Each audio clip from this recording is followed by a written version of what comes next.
मधनं 3 प्रकारच्या मिऱ्या तयार होतात. एक हिरवी मिरी ज्याच्यापासून लोणचं वगैरे तयार केलं जातं. याच ह्याच्यापासून लोणचं पण तयार केलं जातं. लोकांचा गैरसमज आहे की काळी मिरी ही वेगळी असते आणि व्हाईट पेपर, ब्लॅक पेपर आणि हे ग्रीन पेपर हे तिन्ही वेगवेगळं असतं, पण असं नाही आहे. बघू शकता इथे आंब्याला सुद्धा मोहर आलेला आहे. आंब्याची झाडं पण आता मोहरले आहेत. म्हणजे आता काहीच दिवसांत वा खूप छान असा सुगंध येतोय. ही आहे काळी मिरी जी पूर्णपणे तयार आहे. रेड क्ले ॲग्रो फार्म्स म्हणून आहे. रुंडे कातळ शिल्प लोकेशन तुम्ही गुगलला लोकेशनला टाकलं आपण डिस्क्रिप्शनमध्ये देऊच. हो. तर आत्ता आपण आलो आहोत काळी मिरी विभागामध्ये. जय शिवराय मंडळी, स्वागत आहे तुमचं एका नवीन व्हिडिओमध्ये. ॲक्च्युली ही पहिले बागच आम्ही 2006ला घेतलेली बाग आणि त्यावेळेला ठरवलं नव्हतं की करायचं काय, कातळे पूर्ण.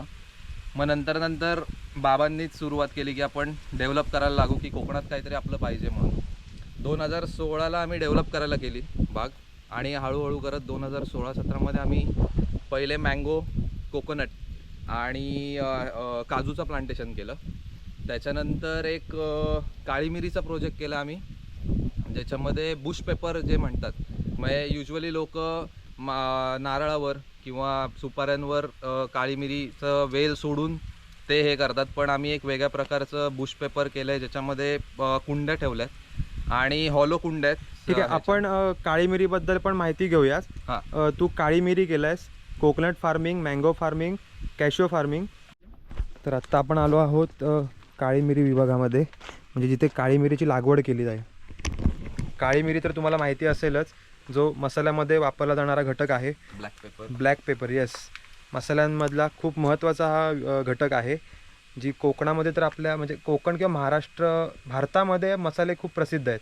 हे जगभरामध्ये भारतातले मसाले हे प्रसिद्ध असतात, जे आपल्या भारतातून बाहेर पाठवले जातात, जर ट्रान्सपोर्ट केला जातो.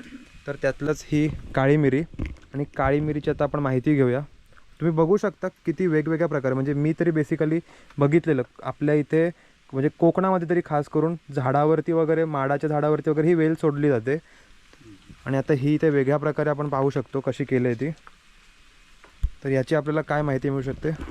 हे मी जसं म्हणलं पहिले की हे बुश पेपर म्हणतात त्याला, बुश पेपर, की जेणेकरून ह्या एकावर एक कुंड्या अल्टरनेटिव्ह ठेवल्या गेलेल्या आहेत आणि या पूर्ण आतमधनं पोकळ आहेत कुंड्या. पोकळ, त्याच्यामध्ये पूर्ण माती भरून ठेवलेली आहे आणि प्रत्येक 4 कोपऱ्यात आम्ही एक झाड लावलेलं आहे.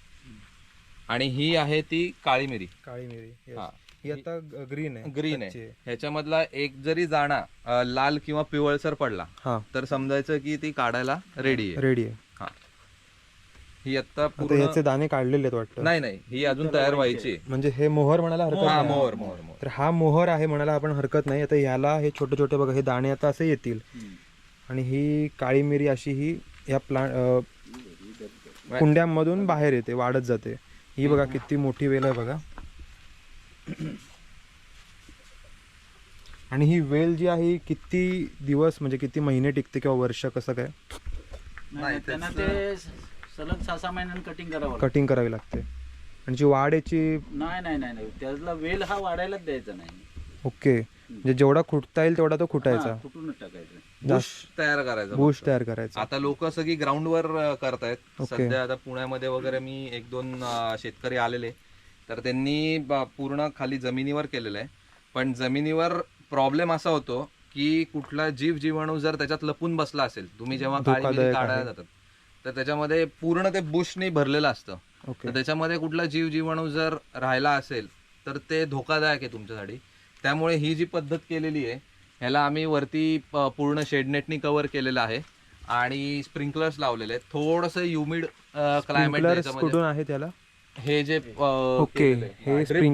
ड्रिप पूर्ण केलेले आहे, याला थोडंसं ह्युमिड म्हणता येणार नाही, पण डायरेक्ट टू सनलाईट त्यांना राहिलं नाही पाहिजे. बरोबर, सनलाईटला डायरेक्ट हे नाही झालं पाहिजे, थोडंसं सावली पडली पाहिजे. म्हणजे याचा डायरेक्ट कॉन्टॅक्ट सनलाईटशी झाला तर याला थोडा ग्रोथसाठी प्रॉब्लेम येऊ शकतो. त्यामुळे यांनी इथे वरती शेडनेट बांधलेला आहे, जेणेकरून थोडं सूर्यकिरण अशी थांबून येतील.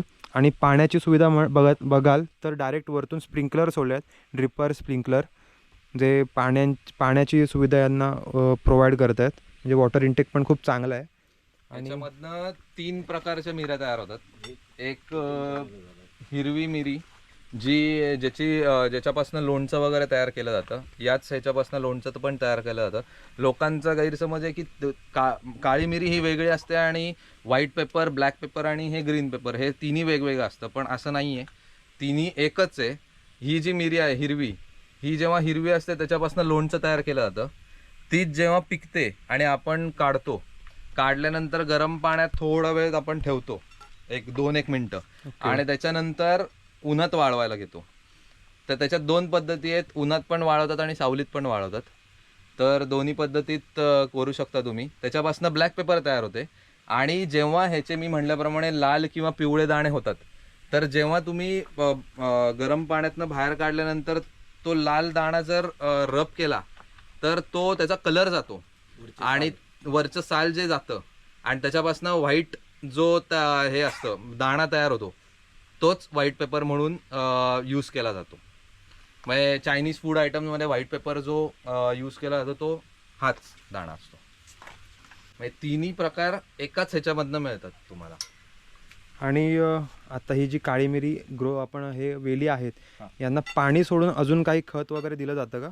आपण खतं पण देतो, जी रेग्युलर झाडांना आपण खतं घालतो सेंद्रिय त्यांच्या वाढीसाठी. वाढीसाठी म्हणजे यांना काही आणि पण यांना फवारणीची वगैरे गरज काही असते? फवारणी करतो ना आपण, करावी लागते. म्हणजे करावी लागते. किडा वगैरे येऊ शकतो, त्याच्यापासून आपण फवारणी पण करतो. आणि बाकीच्या इतर झाडांना आपण बागेतल्या नारळ असेल, काजू असेल, आंबा असेल, त्याला जे खतं सेंद्रिय खतं आपण वापरतो. पूर्ण माझी बाग ही सेंद्रिय खतात ऑर्गॅनिक फार्म आहे, पूर्ण ऑर्गॅनिक फार्मिंग आहे. खूपच छान गोष्ट आहे ही. तुम्ही मार्केटची, म्हणजे मी छाती ठोकपणे एक सांगू शकतो की तुम्ही माझ्याकडची जर मिरी खाल्लीत, म्हणजे सेंद्रिय खतातली, मार्केटमध्ये तुम्हाला जी वेलावरची असते किंवा म्हणजे त्या मिरीला तिखटपणा नसतो. जिथे तुम्ही 1 किलो वापरता ती मिरी, बरोबर, तीच माझी 250 ग्रॅम मध्ये मी जी केलेली आहे ही पद्धत, ह्याच्यामधले 250 ग्रॅम जरी वापरली तरी तेवढाच फरक तुम्हाला नक्कीच जाणवेल. खूपच छान हा प्रयत्न आहे. म्हणजे इथे तुम्ही आता ऐकलात की ऑर्गॅनिक फार्मिंग आहे पूर्णपणे. या परिसरामध्ये जेवढी पण झाडं आहेत, तर ही काळी मिरी बघितलं असाल, ही पूर्णपणे नैसर्गिकरित्या ही सर्व वाढवली आहेत. म्हणजे जसं की ऑर्गॅनिक फार्मिंग आहे, ज्यामध्ये कोणतंही रासायनिक खत वापरलं नाही किंवा रासायनिक गोष्ट वापरली नाही आहे. ही खूप चांगली गोष्ट आहे. आणि बघू शकता किती आता हे म्हणजे हे टोटल 385 कुंड्या आहेत. 385 कुंड्या आणि साधारण 1200 वगैरे रोपं आहेत. 1260, 1200 वगैरे रोपं आहेत. ओके, आता आपण बघू शकतो याच्या हातामध्ये ही सुकी जून झालेली आहे ना, म्हणजे ही परिपक्व आहे म्हणायला हरकत नाही. व्हाईट पेपर म्हणजे काळा सफेद मसाला म्हणा, व्हाईट पेपर म्हणजे चायनीज आयटम मध्ये यूज केला जातो व्हाईट पेपर, ही व्हाईट पेपर आहे. आपल्याकडे आता सध्या सुकलेली अशी म्हणजे प्रॉपर तयार झालेली आहे का? बघायला आपल्याला मिळत, बाहेर आपण बघूच. आणि आम्ही रोपं पण ह्याची तयार करतो. ओके, म्हणजे शूट्स फुटल्यानंतर आम्ही आमची रोपं पण आता इथे कट करायचं, तुम्ही सांगा. आणि हा शूट इथे कट करायचा, इथे कट करायचा, आणि हा शूट प्लास्टिकच्या पिशवीत भरायचा. म्हणजे कलम झालं. म्हणजे कुठून म्हणता? इथून. बरोबर, म्हणजे हा त्यांचा मुळांचा भाग म्हणायला हरकत नाही. ज्याला असे छोटे छोटे हिथू जरी कट केलं तरी चालू शकतं. इथून फुटणार आहे. बरोबर, म्हणजे हे आपण रोपं लावू शकतो. आणि ही रोपं तयार केलेली आहे, ती पण बघूया. आणि डायरेक्टली मातीमध्ये आपण ग्रो करू शकतो ना? 6 महिने आधी प्लास्टिकच्या आपण काळ्या पिशव्यांमध्ये ठेवतो ते. ओके, आणि 6 महिन्यानंतर मग साधारण आपण कुंड्यांमध्ये एकदा त्याची स्ट्रेंथ आली की आपण कुंड्यांमध्ये लावून टाकतो. आता ही छोटी छोटी ती झाडं आहेत काळी मिरीची, बघू शकता, जी इथे या फार्ममध्येच तयार केलेली आहेत. आणि जेव्हा तू इथे हे काळी मिरीचं फार्मिंग चालू केलंस, तेव्हा तेव्हा म्हणजे वेली आणला होतास की रोपच आणलेली मी? ओके, रोपच घेऊन आलेलो. बघू शकता, ही आहेत तशीच रोपं इथे आणली होती आणि नंतर मग याचं फार्मिंग केलं आहे. तरी आता ही जी वेली वाढलेल्या आहेत, ह्या किती जुन्या आहेत किंवा महिन्यांच्या आहेत का सांगू शकाल? 3 वर्ष. खूपच जून आहेत. खूप छान मेंटेनसुद्धा केलं आहे आणि खूप स्वच्छतासुद्धा ठेवलेली आहे इथे. आणि असं थंड वातावरण जाणवतं आहे मला इथे, कारण की आता सध्या हिवाळा जरी असला तरी गरम प्रचंड होतं आहे. पण इथे तेवढं काही वाटत नाही आहे, कारण की तेवढं थंड वातावरण वाटतं या पूर्ण परिसरामध्ये. आता आपण इथे बघूया, जसं आपल्याला काकांनी पण सांगितलं की पिकलेली जी आहे काळी मिरी ही बघा अशा प्रकारे ही आत्ता आपण काढू शकतो, काढण्यासाठी तयार आहे. तर तुम्ही किती दिवसांनी चेक करता ही पूर्ण असं पिकलंय का वगैरे? रोज फिरत असता. हो. ओके, म्हणजे तयार आहे का, आणि तशी तुम्ही ती कलेक्ट करता. हो. खूपच मेहनत करायची गोष्ट आहे, कारण की कंटिन्यू वेळ द्यायला पाहिजे या गोष्टीमध्ये. अजून आपल्याला वेगळी काय माहिती मिळू शकते यापासून काय? ह्याच्यात सुद्धा माती सोडणं घातलेली आहे बारीक करून नारळाची. आणि त्याच्या मागचं रिझन काय? रिझन म्हणजे ती म्हणजे काय म्हणायचं त्याला, अशी काय म्हणतात ते? सुटसुटीत राहण्यासाठी. म्हणजे घट्ट राहत नाही ती, बरोबर, सुटसुटीत राहते. माती सुटसुटीत लागते, फळफळीत आणि लागते. भाताची करल आहेत त्याच्यात. भाताची कर्ल म्हणजे ती जी साली असतात वरची त्या, साल, भाताची. बरोबर, ते सर्व मेंटेन राहण्यासाठी. होय. आणि 8 दिवस आम्ही त्याला गोकृपा मारलेलं सलग. गोकृपा काय असतं?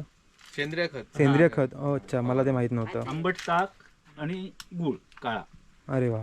सेंद्रिय 8 पण दिवस फवारणी तसंच ठेवायचं, 8 हे करतो दिवसानंतर आणि मग फवारा. स्प्रे करता. स्प्रे पण करतो किंवा झाडाच्या याची- गोकृपा पण बघूया. आणि ही ह्याची हाईट जी आहे ती हाईटचं काही नाही, काय height calculate- तुम्ही किती ठेवू शकता? म्हणजे कुंड्यांचं आता 3 कुंड्या पण ठेवू शकता. तुमच्या हाईट नुसार तुम्हाला काढायला सोपी झाली पाहिजे, बरोबर. या हिशोबाने तुम्ही रचना त्याची तशी त्या आणि याचं पद्धतीत करू शकता. उत्पादनाचा सीझन कोणता असतो काय? नाही, उत्पादन म्हणजे 12 महिने? वर्षातनं तुम्ही जर प्रॉपर मेंटेन वगैरे केलं तर मी वर्षातनं जास्तीत जास्त 3 वेळा पण ह्याचं पीक घेतो. कमीत कमी 2दा तरी पीक येतं. म्हणजे 6-6 महिन्याला जर बघायला गेलं तर 6-6 महिन्याला मला पीक कंटिन्यू चालूच असतं याचं पीक. ओके. म्हणजे असं स्पेसिफिक सीझन वगैरे नाहीये काळी मिरीचा. आणि कोणीही काळी मिरीचं हे करू शकता. ह्याच्यामध्ये भरपूर डिमांड आहे, लोकांना मार्केट व्हॅल्यू आहे आणि रेट पण मिळतो चांगला. आणि एका ह्याच्यामध्ये म्हणजे एक आपलं जर हंगाम म्हटला, एका पीक ह्याच्यामध्ये आपण जेव्हा काढतो फर्स्ट टाइम मध्ये आपण किती याचं ओव्हरऑल हे करू शकतो, म्हणजे किती केजी किंवा काय? नाही, ते डिपेंड्स तुमच्या प्रत्येक झाडाला किती येत आहेत. तरी अंदाजे तू काय सांगू शकतो? अंदाजे साधारण 25 ते 30 किलो निघतं निघतं अंदाज फर्स्ट टेक मध्ये. हा. ओके, म्हणजे जितकी तुम्ही मेहनत कराल हा. आणि जितकं तुम्ही ऑर्गॅनिक तुम्ही त्याला मेंटेन ठेवाल तितकं तुमचं उत्पादन पण चांगलं आणि भरघोस येईल. ही आहे काळी मिरी जी पूर्णपणे तयार आहे, बघू शकता. आणि ही आता मसाल्यामध्ये आपण यूज, म्हणजे ही ती पूर्णपणे दळणार वगैरे ती नंतर मध्ये यूज करणार. ही बघा कशा प्रकारे असे छोटे छोटे दाणे असतात. आणि हे म्हणजे सगळ्या टाईपचे मिक्स आहे की आता याच्यामध्ये कसं काय? ते तू बोलत व्हाईट आणि ती नाही, एकच असते. Okay okay okay okay. भाज्या पण इथल्याच आहेत की काय? फार्म ऑर्गॅनिक फार्मिंग पण केलेली आहे तिथे केलेली आहे. आणि ही बघा ऑर्गॅनिक फार्मिंग, म्हणजे ही वेल कसली ही मला नाही माहिती. ही वेल कसली आहे? वालीची. हिला ही नाही लावली काठी वगैरे सगळं? बघू शकता इथे आंब्याला सुद्धा मोहर आलेला आहे. आंब्याची झाडं पण आता मोहरले आहेत. म्हणजे आता काहीच वा खूप छान असा सुगंध येतोय. काहीच दिवसांमध्ये वाटतं आंबा पण सुरुवात होईल. आणि पुढे काजूची झाडं आहेत. आता इथे टोटल काजू आणि आंबा अशी किती टोटल झाडं आहेत? टोटल 250 काजू आहे आणि 250 आंबा आहे. 250 काजू, 250 आंबा, 100 नारळ आहे. 100 नारळ. नारळांचा सुद्धा कुठच्या जाती आहेत काय? बाणावलीचे एकच जाते आता. बाणावली. एक इंडोनेशियाचा मी असंच एक आणलेला हे इंडोनेशियन नारळ आहे. त्याची हाईट जास्त वाढत नाही, ओके. गुटकेच राहतात आणि त्याला फळं खातात. आणि झाडांच्या मुळामध्ये हे लावले हे वाळवी न येण्यासाठी. काय आहे? आणि मोरचूट. सोनं आणि मोरचू. ओके, किडा बरोबर. मोहर आलेला आहे सगळा. मोहर तर आल्या आता मस्तपैकी. फळं येण्यासाठी हे तयार आहेत झाडं, मोहरलेली आहेत. कारण की जो विंटर सीझन असतो, हिवाळ्याचा जो ऋतू असतो, यामध्ये झाडांची मोहरणी सुरू होते, फळे यायला सुरुवात होते विंटर सीझन थोडा थोडा संपत आल्यावरती.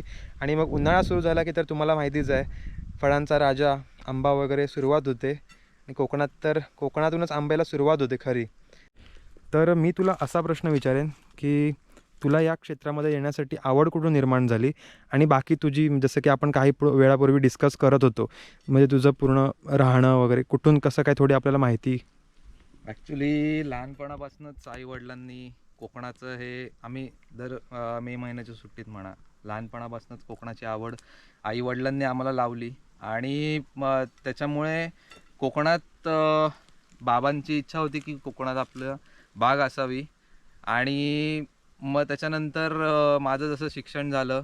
शिक्षण किती आहे? मी सिव्हिल इंजिनियर आहे आणि पुण्यात साधारण 7-8 वर्ष गोखले कन्स्ट्रक्शन म्हणून एक कंपनी, तर त्या कंपनीत 7-8 वर्ष जॉब केला. आणि त्याच्यानंतर एका पॉईंटला लक्षात आलं की जॉब करून तर आपलं काही भागणार नाही आहे. जोपर्यंत अनलेस अँड अंटिल स्वतःचं तुम्ही काही उत्पन्न करत नाहीत तोपर्यंत तुम्हाला मोठं जर काही हे करायचं आहे, मोठं ध्येय गाठायचं असेल तर तुम्हाला स्वतःचा व्यवसाय हवा. तर मग त्याच्यानंतर आवडतं होती म्हणून मग इकडे यायचा मी प्लॅन केला. आणि प्लॅन केल्यानंतर मग बाग तर होतीच, 2016 बाग होती. आणि आमचे काका मगाशी बघितलं तुम्ही, हो. तर ते एवढी वर्ष सांभाळत होते. आणि मग मी ठरवलं की आपण आपली बागच हे करायची आणि पुढे जसं डेव्हलप करायची. आणि पुढे यूथला पण माझं म्हणणं यूथसाठी पण हेच आहे की तुम्ही शहरातून जेव्हा गावाकडे येतात तर गावाकडचा फील आणि शहरातला फील हा खूप डिफरंट आहे. बरोबर. इकडे तुम्हाला पूर्ण नॅचरली सगळं उपलब्ध मिळतं, म्हणजे जेवणापासनं ते राहण्याची, म्हणजे तुम्ही एक सवय आपल्याला डेव्हलप असते की आपण शहरात राहतो, एकदम कोझीनेस असतो. पण इकडे आल्यानंतर तुम्हाला एक वेगळंच वातावरण हे होतं. त्यामुळे इकडे आल्यानंतर मग आता मी पुण्यात जायचा विचार जास्त येतच नाही, कारण एवढं इथे आवडतं मला. हे तुझं पहिलं बालपण मुळात पुण्यामध्ये गेलंय, म्हणजे तू शहरातून गावाकडे आलेलो आहे मी. ओके. आणि इकडे मला पुण्यापेक्षा जास्त आता मला इकडे आवडतं. म्हणजे पुण्याला हार्डली मी गेलो तर 2-3 महिन्यातनं 2-4 दिवस गेलो तर जातो, नाहीतर मी अन्यथा पुण्यात जात नाही. मी गावातच पूर्ण बागेतच असतो पूर्ण वेळ. आणि मुळात आवड असणं खूप गरजेचं आहे आणि मेहनत करण्याची क्षमता पाहिजे, आवड पाहिजे तुमची. ऍक्च्युली मेहनत करायची म्हणजे कसं की हे तुमचं स्वतःच आहे. बरोबर. त्यामुळे इथे जो प्रॉफिट होणार आहे हा तुमचाच असणार आहे आणि लॉस होणार आहे तर तुमचाच असणार आहे. तर तुम्ही जेव्हा काही ठिकाणी तुमचा लॉस होतो पण त्यातनंच बऱ्याच गोष्टी शिकायला मिळतात. आणि मला तर असं वाटतं की लॉस हा मुळात तर एक नैसर्गिकरित्या तरी होऊ शकतो किंवा तुमच्या चुकीमुळे होऊ शकतो. बरोबर. पण जेव्हा तुम्ही लॉस होतो तुमचा, त्याच्यानंतर तुम्ही एक शिकता की बाबा त्याच्यावर विचार करा. तुम्ही तुमच्यावर कोणी बंबार्डिंग करणारा कोण नसतं. की आता जॉबमध्ये कसं होतं, बॉस म्हणला हे करायचं तर हेच करायचं, हे बॉस म्हणला आज मला टार्गेट डेट हीच आहे तर हीच करायची. इथे तसं काही नाहीये. तुम्ही स्वतःचे मालक, तुम्ही स्वतःच असता आणि तुम्हाला असं कोणी प्रेशराईज करणारं कोण नसतं. त्यामुळे एवढं निवांत आयुष्य हे फक्त तुम्हाला इथेच मिळतं. त्याची लोक 70-80 वर्षापर्यंत सुद्धा कामं करतात शेतात. ह्याचं कारण इकडचं वातावरण आणि इकडचं खाणं आणि इकडचे हवामान. बरोबर. तर त्यामुळे मी सगळ्यांना हीच विनंती करेन की तुम्ही शहरात, आता इकडच्या लोकांना पण माझी तीच विनंती आहे की तुम्ही गावातनं जे शहरात जाताय ते न करता तुम्ही शहरात राहून तुमच्या जागा डेव्हलप करून, काही नाही म्हणलं तरी तुम्ही तुमचं पोट स्वतःच्या ह्याच्याने भरू शकता. तुमची स्वतःची जागा असेल, काहीतरी पिकवून तुम्ही मरेस्तोवर तुम्ही काही ना काहीतरी हे करून तुम्ही तुमचं पोट भरू शकता. की कोणाच्या हाताखाली काम करण्यापेक्षा आपलं स्वतःच आहे तर स्वतःच डेव्हलप करून आपण. खूपच छान आपल्याला माहिती मिळाली आहे. आणि आता आपलं हे जे फार्म आहे याचं एकदा तू स्वतःहून सुद्धा नाव सांग. रेडक्ले ॲग्रो फार्म्स म्हणून आहे, रुंडे, कातळशिल्प. लोकेशन तुम्ही गुगलला लोकेशनला टाकलं, आपण डिस्क्रिप्शन मध्ये देऊच. हो चालेल. तुझा कॉन्टॅक्ट नंबर सुद्धा आपण इथे देऊ, प्लस तुझं नाव फार्मचं वगैरे. आणि लोकेशन जर तुम्हाला हवं असेलच तर आपण जे देणारच आहोत आपल्या डिस्क्रिप्शनमध्ये. पण रत्नागिरी जिल्ह्यामधील राजापूर तालुका आणि राजापूर तालुक्यामधील आडिवरे गावा शेजारचंच रुंडे गाव म्हणायला हरकत नाही. आणि रुंडे गावातून आपण जर वरती आलो तर कातळ शिल्पाच्या शेजारीच हे रेडक्ले ॲग्रो फार्म्स आहे. त्याचे ओनर ओमकार बामणे स्वतः आपल्यासोबत आहेतच. आणि त्यांचे सहकारी काका, तुमचं सुद्धा इथं नाव सांगा. संजय शेमणकर काका सुद्धा आहेतच. काकांना तर मी ओळखतो आधीपासूनच, कारण की काका पण आपल्या बाजूच्याच वाडीमधले आहेतच. तर हे आता सहकारी आहेतच ओमकार सोबतचे. तर इथे येऊन मला खूप छान वाटलं, कारण की मला म्हणजे मला इतकी माहिती नव्हती, मला फक्त इतकंच वाटलेलं की एक व्हिडिओ करूया, खूप छान माहिती मिळेल असं इतकंच वाटलं होतं. पण इथे आल्यानंतर मला जी माहिती मिळाली आणि त्यानंतर ज्या वेगवेगळ्या अजून आपल्याला आता काळी मिरी किंवा काळी मिरीचे प्रकार, त्यानंतर माशांचे गोड्या पाण्यातले मासे, त्यानंतर ही इथली शेती केलेली ऑर्गॅनिक फार्मिंग केलं आहे, त्याच्यानंतर इथे खाली वॉटर सप्लायसुद्धा आहे, तो सुद्धा सोलारवरती आहे. तू मगाशी सांगितल्याप्रमाणे सोलारवरती केलेला आहे वॉटर सप्लाय. त्यानंतर इथे माडाची झाडं आहेत, आंब्याची झाडं आहेत, काजूची झाडं आहेत आणि सोबतच भाजीसुद्धा लावली आहे, तीसुद्धा ऑर्गॅनिक भाजी आहे, जी मी मगाशी तुम्हाला दाखवली. अशा प्रकारची इथे ही शेती आहे. तर नक्कीच तुम्हाला कुठच्याही प्रकारची माहिती हवी असेल शेती संदर्भात किंवा ह्या फिश फार्मिंग संदर्भात, किंवा तुम्हाला स्वतःला सुद्धा फिश हवे असतील, मँगोज हवे असतील, काजू हवे असतील, किंवा आत्ता लवकरच आपलं नवीन युनिट चालू होतं ते म्हणजे काजू प्रोसेसिंग युनिट चालू होतं आहे. तसं वेगवेगळ्या गोष्टी तुम्हाला ऑर्गॅनिकमध्ये मिळून जातील आपल्या इथे ओमकार बावणे यांच्या इथे. कॉन्टॅक्ट नंबर वगैरे सर्व तुम्हाला इथे दिसत असेलच, तो मी देईनच तुम्हाला. तर नक्कीच तुम्ही संपर्क साधा. आणि हा व्हिडिओ मी आता इथेच थांबवतो. ही माहिती नक्कीच तुम्हाला आवडली असेल, आय होप. तर हा व्हिडिओ आवडला असेल तर नक्कीच लाईक करा, कमेंट करा, व्हिडिओ कसा वाटला आहे, ही माहिती कशी वाटली. आणि एका शहरातील मुलाने गावामध्ये स्थलांतर केलं आहे आणि इथे येऊन त्यांनी स्वतःचा व्यवसाय चालू केला आहे, ते पण ऑर्गॅनिकरित्या. ते तुम्हाला कसं वाटलं हे नक्कीच सांगा. एक मोटिवेशन घ्या की शहरातील मुलाने सुद्धा स्वतःचा बिझनेस चालू केला आहे, ते व्यवसाय चालू केला आहे. त्यामुळे खूप म्हणजे आपल्या सर्व तरुण मुलांना सुद्धा आणि गावातल्या मुलांना ही खूप एक मोटिवेशनल गोष्ट आहे. सो तुम्हीसुद्धा काहीतरी नक्कीच चांगलं करा हा व्हिडिओ बघून. भेटूया नवीन एका पुढच्या व्हिडिओमध्ये. तोपर्यंत काळजी घ्या.